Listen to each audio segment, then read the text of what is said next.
नमस्कार, मैं हूं सत्यपाल और आप देख रहे हैं CWB हिंदी न्यूज। शक संवत 1947 विक्रम संवत 2082 आज भाद्रपद मास के शुक्ल पक्ष की एकादशी तिथि और दिन बुधवार है। तदनुसार अंग्रेजी तारीख 3 सितंबर सन 2025।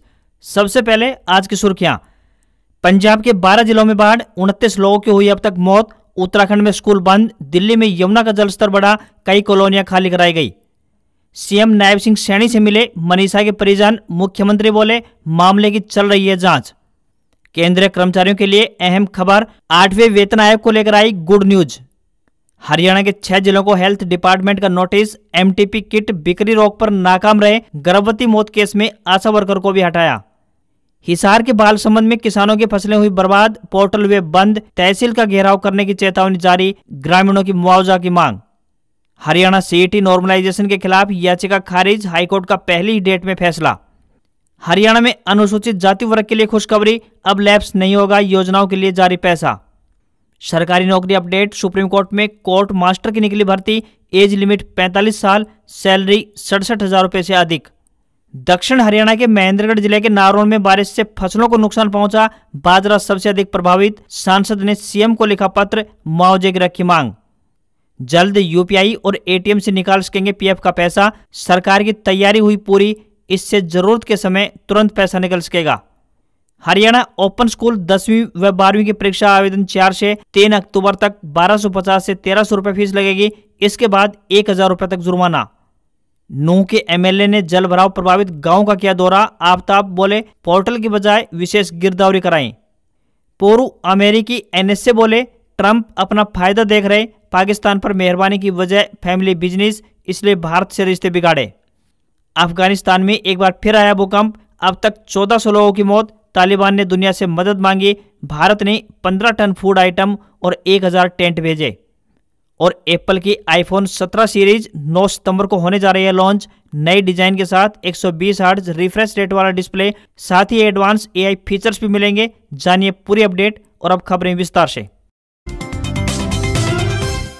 हरियाणा में मंगलवार यानी 2 सितंबर को हिसार, सोनीपत, पानीपत, यमुनानगर, करनाल, जींद, झज्जर और चरखी दादरी में रुक रुक कर बारिश हुई है। भिवानी, गुरुग्राम, हिसार, सिरसा, यमुनानगर, कुरुक्षेत्र और पंचकुला के कुछ स्कूल बंद रहे। आज झज्जर, हिसार के हांसी ब्लॉक के साथ साथ 30 स्कूल बंद, यमुनानगर के छछरौली ब्लॉक, कुरुक्षेत्र के पिहोबा व शाहबाद ब्लॉक और फतेहाबाद के टोहाना, जाखल व भूना ब्लॉक के सभी स्कूल बंद रहेंगे। वहीं पंचकुला के मोरनी ब्लॉक के सभी स्कूल बंद रहेंगे, जबकि बरवाला ब्लॉक के 44, पिंजौर के बाड़मेर और रायपुर रानी के 16 स्कूलों में छुट्टी रहेगी। मौसम विज्ञान विभाग चंडीगढ़ ने प्रदेश में 3 सितंबर यानी आज भारी बारिश की चेतावनी जारी की है। वहीं 4 और 5 सितंबर को दक्षिण हरियाणा के कुछ स्थानों पर भारी बारिश की संभावना है। हिसार में 2 national highway, Kotputli Bathinda national highway 148B और Hisar Chandigarh national highway number 52 पानी में डूब गए हैं। यमुना नदी से यमुनानगर, सोनीपत और करनाल में जमीन का कटाव शुरू हो गया है। यमुनानगर स्थित हथनीकुंड बैराज से छोड़े गए पानी के बाद यमुना के आसपास के इलाकों में हाई अलर्ट है। हिसार स्थित चौधरी चरण सिंह हरियाणा कृषि विश्वविद्यालय कृषि मौसम विज्ञान विभाग के अध्यक्ष डॉक्टर मदन लाल के अनुसार मानसून ट्रफ उत्तर की तरफ होने और बंगाल की खाड़ी से आ रही बारिश के कारण हरियाणा में 3 सितंबर को बारिश जारी रहेगी। वहीं 4 सितंबर से मानसून धीमा पड़ सकता है।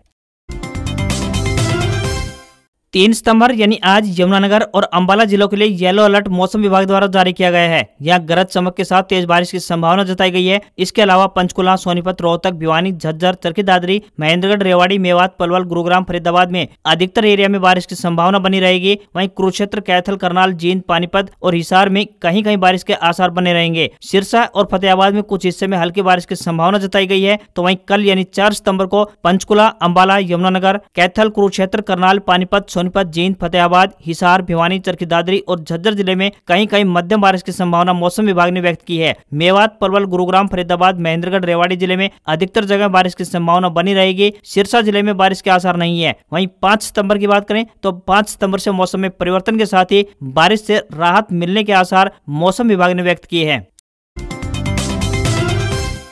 भिवानी जिले के गांव ढाणी लक्ष्मण निवासी लेडी टीचर 19 वर्षीय मनीषा की मौत के मामले में मनीषा के परिजनों से संत कबीर कुटीर यानी मुख्यमंत्री आवास पर मुख्यमंत्री नायब सिंह सैनी ने मुलाकात की। इस दौरान सीएम नायब सिंह सैनी ने कहा कि इस मामले में निष्पक्ष न्याय सुनिश्चित करने के लिए गहन जांच जारी है। हरियाणा बैरागी समाज के राज्य प्रधान शिव कुमार पवार के नेतृत्व में मनीषा के परिजन मंगलवार को मुख्यमंत्री नायब सिंह सैनी से करीब आधा घंटे तक मीटिंग की। इस दौरान मनीषा के पिता संजय कुमार, दादा राम कुमार, मामा संदीप आदि मौजूद रहे, जिन्होंने मुख्यमंत्री से संत कबीर कुटीर में मुलाकात की। शिव कुमार पवार ने बताया कि सभी ने मनीषा बेटी को न्याय दिलाने और सीबीआई की जांच तेज करने की मांग रखी। इस दौरान मुख्यमंत्री ने उन्हें आश्वासन दिया कि सीबीआई को केस ट्रांसफर हो चुका है, वहीं स्पेशल ऑफिसर इसकी जांच करेंगे। वहीं सीबीआई की जांच में तेजी लाने का भी आश्वासन दिया गया। साथ ही कहा कि मनीषा हमारी बेटी है, उसको न्याय दिलाया जाएगा। वहीं हरियाणा बैरागी समाज की तरफ से परिवार की आर्थिक मदद की भी गुहार लगाई गई। वहीं इस मामले में जल्द ही सीबीआई जांच करने पहुंच सकती है। हालांकि परिवार सीबीआई का इंतजार कर रहा है। मनीषा के दादा का कहना है कि मनीषा के पिता के पास सीबीआई के अधिकारियों का फोन आया है। मनीषा के दादा रामकिशन ने बताया कि मनीषा के पिता संजय के पास मंगलवार को सुबह सीबीआई के अधिकारियों का फोन आया। फोन करने वाले अधिकारियों ने कहा कि वे बुधवार तक जांच के लिए पहुंचेंगे। वहीं मनीषा के दादा ने कहा कि मामले को देखते हुए न्याय की कम ही उम्मीद है। उन्होंने कहा कि पहले सोमवार को सीबीआई आने की बात थी,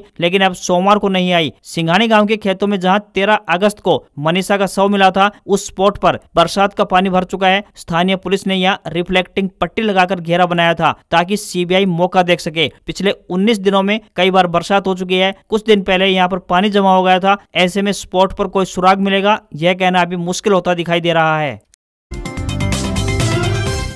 हरियाणा के स्वास्थ्य विभाग के अतिरिक्त मुख्य सचिव सुधीर राजपाल ने आयुष विभाग के डॉक्टरों को निर्देश दिए हैं कि वे अवैध रूप से बिकने वाली एमटीपी यानी medical termination of pregnancy kit के मामले में नजर रखें। बैठक में जानकारी दी गई कि पिछले वर्ष 31 अगस्त को जहां लिंगानुपात 901 था, तो वहीं इस वर्ष 31 अगस्त 2025 को लिंगानुपात 907 रहा। सुधीर राजपाल ने आयुष डॉक्टरों को भी ये निर्देश जारी किए हैं कि वे अपने आसपास के 4 गाँव में ध्यान रखें कि 12 सप्ताह से अधिक समय के गर्भ वाली कोई गर्भवती महिला अवैध रूप से गर्भपात न करवा ले। हरियाणा के हेल्थ डिपार्टमेंट के अतिरिक्त मुख्य सचिव ने पिछले सप्ताह में वांछित लिंगानुपात सुधार न करने वाले जिलों यानी अंबाला, भिवानी, चरखी दादरी, करनाल, सिरसा और पलवल के मुख्य चिकित्सा अधिकारियों से जवाब तलबी करने के लिए जल्द ही एक बैठक बुलाने के निर्देश जारी किए। उन्होंने अधिकारियों को कहा कि एमटीपी किट बेचने वाले होलसेलर्स और एमटीपी सेंटर्स की मॉनिटरिंग की जाए। सुधीर राजपाल को यह भी अवगत करवाया गया कि अपना कार्य निष्ठापूर्वक न करने के कारण 2 आशा वर्कर्स को नौकरी से हटाया गया है। हरियाणा में ग्रुप सी भर्ती के लिए आयोजित कॉमन एलिजिबिलिटी टेस्ट यानी सीईटी के रिजल्ट में नॉर्मलाइजेशन फार्मूला लागू करने को लेकर खड़े हुए विवाद को पंजाब एंड हरियाणा हाईकोर्ट के एक फैसले ने समाप्त कर दिया है। हाईकोर्ट ने हरियाणा स्टाफ सिलेक्शन कमीशन यानी HSSC के नॉर्मलाइजेशन फार्मूले के खिलाफ लगी याचिका को पहली ही डेट में खारिज कर दिया। दरअसल रोहतक के पवन कुमार और अन्य अभ्यर्थियों ने आयोग के नॉर्मलाइजेशन फार्मूले के खिलाफ हाईकोर्ट में चुनौती दी थी। उम्मीदवारों का कहना था कि नॉर्मलाइजेशन फार्मूला लागू करने से रिजल्ट प्रभावित होंगे और कई योग्य अभ्यर्थियों के साथ न्याय नहीं होगा। हाईकोर्ट ने इस याचिका को गंभीर माना और इसे अर्जेंट कैटेगरी में 29 अगस्त को सुनवाई के लिए लिस्ट किया था। वहीं संदीप जस्टिस मोदगिल की अदालत ने इस पर अपना फैसला सुनाया, जिसको उच्च न्यायालय ने खारिज कर दिया है, जिससे स्पष्ट हो गया है कि नॉर्मलाइजेशन प्रक्रिया वैध एवं न्याय संगत है। यह मामला लाखों युवाओं से जुड़ा होने के कारण फैसला अहम माना जा रहा है। हरियाणा सीईटी नॉर्मलाइजेशन फार्मूले का विरोध इसलिए हो रहा है क्योंकि उम्मीदवार मानते हैं कि इससे अंकों में भेदभाव होगा, जिससे कि एग्जाम में शामिल होने वाले छात्रों के साथ अन्याय हो सकता है, लेकिन उच्च न्यायालय ने इसे खारिज कर दिया है। नूंह जिले में लगातार हो रही बारिश से जनजीवन प्रभावित हो रहा है। सैकड़ों गांव जलमग्न हैं और किसानों के माथे पर चिंता की लकीरें साफ दिखाई दे रही हैं। वहीं नूंह विधायक आफताब अहमद ने दौरा कर निरीक्षण किया और हालातों का जायजा लिया। विधायक आफताब अहमद पहले खुद हालातों का जायजा लेने लोगों के बीच पहुंचे और फिर अधिकारियों संग बैठक करके जल निकासी सुनिश्चित करने की बात कही। कांग्रेस विधायक आफताब अहमद को ग्रामीणों ने बताया कि फसल बर्बाद हो चुकी है और अगली फसल पर भी संकट के बादल छाए हुए हैं। अगर समय पर पानी नहीं निकाला गया तो दोहरी मार झेलने को विवश होना पड़ेगा। किसानों ने बताया कि बीते साल भी यही समस्या झेलनी पड़ी थी और आज तक मुआवजा भी पूरी तरह से बटा नहीं है। इस पर विधायक आफताब अहमद ने किसानों की हिम्मत बंधाते हुए कहा कि जल निकासी सुनिश्चित करने के लिए वो खुद लगातार अधिकारियों से संपर्क में है और बीते दिनों मुख्यमंत्री, सिंचाई मंत्री, आला अधिकारियों संग बैठक कर इस मामले में बात कर चुके हैं। उन्होंने कहा है कि मुआवजा पूरी तरह से न बटने का मुद्दा विधानसभा में उठाया गया था और किसानों को उम्मीद करनी चाहिए कि जल्द पूरा मुआवजा बांटा जाएगा। विधायक आफताब अहमद ने कहा कि सरकार को क्षति पोर्टल के बजाय विशेष गिरदावरी करवाकर इस बार मुआवजा किसानों को देना चाहिए ताकि उन्हें कुछ राहत मिल सके। हरियाणा विद्यालय शिक्षा बोर्ड ने मुक्त विद्यालय यानी कि ओपन स्कूल से 2026 में होने वाली 10वीं और 12वीं की परीक्षा के लिए आवेदन शुरू कर दिए हैं। जो छात्र इन परीक्षाओं में शामिल होना चाहते हैं वे 4 सितंबर से बोर्ड की वेबसाइट www.bseh.org.in पर ऑनलाइन माध्यम से आवेदन कर सकते हैं। बोर्ड ने आवेदन की आखिरी तारीख और फीस के बारे में भी पूरी जानकारी सार्वजनिक कर दी है। बोर्ड के अध्यक्ष प्रोफेसर पवन कुमार, उपाध्यक्ष सतीश कुमार और सचिव डॉक्टर मुनीश नागपाल ने मंगलवार को बताया कि 10वीं के लिए 1250 रुपए और 12वीं के लिए 1300 रुपए फीस लगेगी। छात्र 4 सितंबर से लेकर 3 अक्टूबर तक बिना लेट फीस के आवेदन कर सकते हैं। इसके बाद लेट फीस लगेगी, यानी 4 अक्टूबर से 3 नवंबर तक 100 रुपए, 4 नवंबर से लेकर 3 दिसंबर तक 300 रुपए और 4 से लेकर 31 दिसंबर तक 1000 रुपए लेट फीस लगेगी। उन्होंने बताया कि प्रैक्टिकल परीक्षा के लिए हर विषय की फीस 100 रुपए अलग से देनी होगी। वहीं 12वीं में अगर कोई छात्र अतिरिक्त विषय लेता है तो उसकी फीस 200 रुपए प्रति विषय लगेगी। छात्रों को ऑनलाइन आवेदन करते समय परीक्षा का माध्यम हिंदी या अंग्रेजी चुनना होगा। वहीं 2026 की परीक्षा के लिए आवेदन करते समय छात्रों को अपना अपार आईडी भी देना होगा। हरियाणा के नारनौल में कई दिनों से लगातार हो रही बारिश अब आफत बनती जा रही है। फसलों को काफी नुकसान पहुंच रहा है, जिस कारण खरीफ की फसलें कम होने के आसार हैं। ऐसे में बाजरा, ग्वार व कपास महंगे हो सकते हैं। साथ ही बाजरे की फसल खराब होने से पशुओं के लिए चारे का संकट भी बन सकता है। वहीं सांसद चौधरी धर्मवीर सिंह ने बारिश से फसल खराब होने पर चिंता जताई है। उन्होंने मुआवजे के लिए सीएम को पत्र लिखा। जिला महेंद्रगढ़ में इस सीजन के दौरान 753.3 मिलीमीटर बारिश दर्ज हुई है, जो कि इस बार सामान्य से 120% अधिक दर्ज हुई है। सरकार ने सभी जिलों से फसल खराब होने की रिपोर्ट मंगाई है। कई जिलों में तो सरकार ने क्षतिपूर्ति पोर्टल भी खोल दिए हैं, जिसमें किसान अपनी खराब हुई फसल का रकबा डालकर क्लेम कर सकते हैं। किसान बताते हैं कि फसलों में गलन की स्थिति बन गई है। लगातार बारिश की वजह से नमी भी बन गई है, जिसकी वजह से कई फसलों में कीट लग गए हैं। बारिश के चलते खेतों में पानी जमा होने की वजह से कई जगह खड़ी फसल खेतों में बिछ गई है, जिसकी वजह से खरीफ की फसल में ज्यादा नुकसान पहुंचा है। नारनौल में तो कीट लगने की वजह से कई किसानों ने अपनी खड़ी फसल पर ट्रैक्टर चला दिया है। अति बारिश की वजह से फसलों में इस बार काफी नुकसान पहुंचा है, जिसकी वजह से किसान चिंतित हैं। इस क्षेत्र में मुख्य रूप से बाजरा और ग्वार की फसलें होती हैं। बाजरा तकरीबन पककर तैयार है, लेकिन लगातार हो रही बारिश के कारण किसान बाजरे की कटाई नहीं कर पा रहे हैं। दूसरी तरफ बाजरा जमीन में गिर गया, जिसके चलते पशु चारे के साथ साथ अनाज भी खराब हो चुका है। वहीं ग्वार में भी मौसम की मार देखने को मिल रही है और उसमें दाना नहीं बन पा रहा है, जिसके चलते किसानों को काफी नुकसान पहुंचा है। किसानों ने सरकार से अनुरोध किया है कि सरकार किसानों के लिए फसल की उचित गिरदावरी करवाकर मुआवजे का प्रबंध करे, ताकि किसान के नुकसान की कुछ भरपाई हो सके और अपना भरण पोषण कर सके। लगातार बारिश की वजह से अंबाला, महेंद्रगढ़, यमुनानगर, कुरुक्षेत्र, करनाल, कैथल, सिरसा, पानीपत आदि जिलों में ज्यादा नुकसान पहुंचा है, जिनमें से कई जिलों का सरकार ने क्षतिपूर्ति पोर्टल ओपन कर दिया है।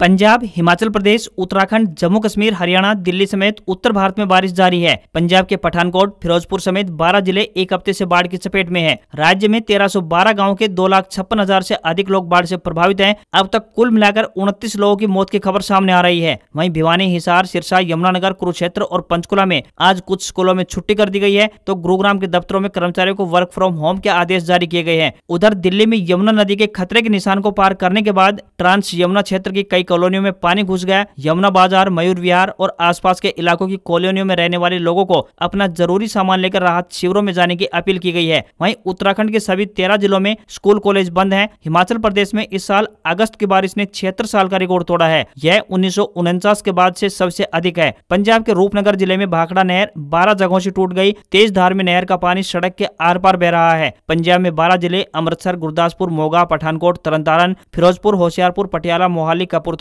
जालंधर और लुधियाना इस समय बाढ़ की चपेट में है। जम्मू कश्मीर के उधमपुर में भारी बारिश जारी है। उधमपुर जिले में लैंडस्लाइड हो रही है। बारिश के कारण जम्मू श्रीनगर नेशनल हाईवे पर मरम्मत कार्य रोकना पड़ा। वहीं आगरा में यमुना एक बार फिर से उफान पर है। इसकी वजह से यमुना नदी का पानी ताजमहल की बाउंड्री तक पहुंच गया है। अगर आप केंद्रीय कर्मचारी हैं तो ये खबर आपके लिए अहम होने वाली है। 16 जनवरी 2025 को केंद्र सरकार ने 8वें वेतन आयोग के गठन को मंजूरी दी थी। मीडिया रिपोर्ट से मिली जानकारी के अनुसार बता दें कि जनवरी 2026 से इसे लागू किया जा सकता है और वित्त वर्ष 2027 से इसका वास्तविक क्रियान्वयन हो सकता है। अक्टूबर के आखिरी या फिर नवंबर की शुरुआत में सरकार इसके लिए पैनल का गठन कर सकती है, जिसके बाद फिटमेंट फैक्टर समेत कई अहम बिंदुओं पर स्थिति साफ हो जाएगी। डीए मर्ज, नए पे मैट्रिक्स और पेंशन कैलकुलेशन भी इसी प्रक्रिया से आगे बढ़ पाएंगे। अगर फिटमेंट फैक्टर 2.8 हुआ तो कर्मचारियों के वेतन में 30 से 34% तक की बढ़ोतरी संभव है। तो वहीं एक्सपर्ट का मानना है कि यदि फिटमेंट फैक्टर 1.8 रहा तो बढ़ोतरी केवल 13% तक सीमित रह जाएगी। हरियाणा में अनुसूचित जाति वर्ग के लिए एक अच्छी खबर सामने आ रही है। राज्य में अनुसूचित जातियों के लिए जारी हुआ फंड अब लैप्स नहीं होगा। प्रदेश सरकार अनुसूचित जाति विकास निधि योजना, इसके आवंटन तथा वित्तीय संसाधनों के प्रबंधन के उचित उपयोग के लिए कानून बनाने जा रही है। अनुसूचित जाति विकास के लिए संचालित योजनाओं का जमीनी स्तर पर प्रभावी कार्यान्वयन सुनिश्चित करने के लिए अधिकारियों की जवाबदेही तय की जाएगी। आरोप है कि अनुसूचित जाति विकास निधि योजना के तहत कई बार पूरे फंड का इस्तेमाल नहीं किया जाता है, जिससे कि पात्र लोगों तक सरकारी योजनाओं का लाभ पूरी तरह से नहीं पहुंच पाता। सामाजिक न्याय और अधिकारिता, अनुसूचित जातियां एवं पिछड़े वर्ग कल्याण व अंत्योदय मंत्री कृष्ण बेदी ने माना है कि सरकार इस संबंध में कानून बनाने पर विचार कर रही है। सुप्रीम कोर्ट में कोर्ट मास्टर यानी शॉर्ट हैंड के पदों पर भर्ती निकली है। उम्मीदवार वेबसाइट sci.gov.in पर जाकर आवेदन कर सकते हैं। फीस जमा करने की आखिरी तारीख 15 सितंबर तय की गई है। इस भर्ती के अंतर्गत 16 पद सामान्य वर्ग के लिए, 4 पद अनुसूचित जाति यानी SC के लिए, 2 पद अनुसूचित जनजाति यानी ST के लिए और 8 पद अन्य पिछड़ा वर्ग यानी OBC के लिए रिजर्व किए गए हैं। मान्यता प्राप्त विश्वविद्यालय से डिग्री होनी चाहिए। साथ ही इंग्लिश शॉर्ट हैंड में 120 शब्द प्रति मिनट और कंप्यूटर टाइपिंग में 40 शब्द प्रति मिनट की स्पीड होनी चाहिए। एज लिमिट की बात करें तो 30 से 45 वर्ष तय की गई है। फीस सामान्य वर्ग के लिए 1500 रुपए रखी गई है, तो वहीं SC, ST, OBC, दिव्यांग, पूर्व सैनिक, स्वतंत्रता सेनानियों के आश्रितों के लिए 750 रुपए रहेगी। वहीं बेसिक सैलरी की बात करें तो 67,700 रुपए पर मंथ मिलेगी। लास्ट डेट 15 सितंबर 2025 है। कर्मचारी भविष्य निधि संगठन यानी EPFO जल्द ही अपनी नई डिजिटल सेवा EPFO 3.0 लॉन्च करने जा रहा है। EPFO में बड़े बदलाव के संकेत दिए गए हैं। ये बदलाव 2025 में ही लागू होगा और देश के 8 करोड़ से अधिक कर्मचारियों को इसका फायदा पहुंचेगा। मोबाइल ऐप, डिजिटल डैशबोर्ड और UPI पेमेंट जैसी सुविधाएं कर्मचारियों के जीवन को आसान बना देंगी। EPFO 3.0 न केवल पैसे निकालने को सरल बनाएगा, बल्कि जानकारी अपडेट करने, क्लेम जैसे प्रोसेस को तेज कर देगा। कर्मचारी UAN को एक्टिव करके और आधार को खाते से जोड़कर ATM से पैसे निकाल सकेंगे। इस नई प्रोसेस में EPFO अपने सब्सक्राइबर्स को एक विशेष ATM कार्ड जारी करेगा जो उनके PF अकाउंट से लिंक होगा। इस कार्ड का इस्तेमाल करके सब्सक्राइबर्स ATM मशीनों से सीधे अपने PF का पैसा निकाल पाएंगे। PF विड्रॉल करने के नियम के तहत अगर किसी मेंबर की नौकरी चली जाती है तो वह 1 महीने के बाद PF अकाउंट से 75% पैसा निकाल सकता है। इससे वह बेरोजगारी के दौरान अपनी जरूरतें पूरी कर सकता है। वहीं PF में जमा बाकी के 25% हिस्से को जॉब छूटने के 2 महीने के बाद निकाला जा सकता है। आईफोन बनाने वाली कंपनी एप्पल का लॉन्च इवेंट अवे ड्रॉपिंग 9 सितंबर को होगा। अवे ड्रॉपिंग का मतलब है कुछ ऐसा जो लोगों को हैरान और प्रभावित करे। ये एप्पल का सबसे बड़ा इवेंट है जो हर साल होता है। इस बार इवेंट में कंपनी आईफोन 17 सीरीज में 4 मॉडल्स यानी iPhone 17, iPhone 17 air, iPhone 17 pro और आईफोन 17 प्रो मैक्स पेश कर सकती है। नई एप्पल वॉच और एडवांस AI फीचर्स भी आ सकते हैं। मीडिया रिपोर्ट्स की माने तो भारत में स्टैंडर्ड आईफोन 17 की कीमत 79,900 रुपए से शुरू हो सकती है, जो कि इसके टॉप मॉडल प्रो मैक्स के लिए 1,64,900 रुपए तक जा सकती है। हालांकि इवेंट में लॉन्च होने वाले प्रोडक्ट्स की जानकारी कंपनी ने अभी नहीं दी है। कंपनी ने इवेंट के लिए ऑफिशियल इनविटेशन भेजना शुरू कर दिया है। भारतीय समय अनुसार इवेंट मंगलवार रात 10:30 बजे एप्पल पार्क, क्यूपरेटिनो, कैलिफोर्निया में शुरू होगा। इसे कंपनी वेबसाइट सहित एप्पल TV ऐप पर भी लाइव देखा जा सकेगा। एप्पल हर साल नए आईफोन लॉन्च करने के बाद कुछ पुराने मॉडल्स को बंद करता है, खासकर प्रो मॉडल्स को, ताकि लोग नए आईफोन 17 प्रो मॉडल्स खरीद पाएं। एप्पल ने पिछले साल इट्स ग्लो टाइम इवेंट में iPhone 16 series, Apple watch series 10, Apple watch ultra 2 और एप्पल एयरपॉड्स 4 भी लॉन्च की थी। कंपनी ने पहली बार AI फीचर्स शामिल किए थे।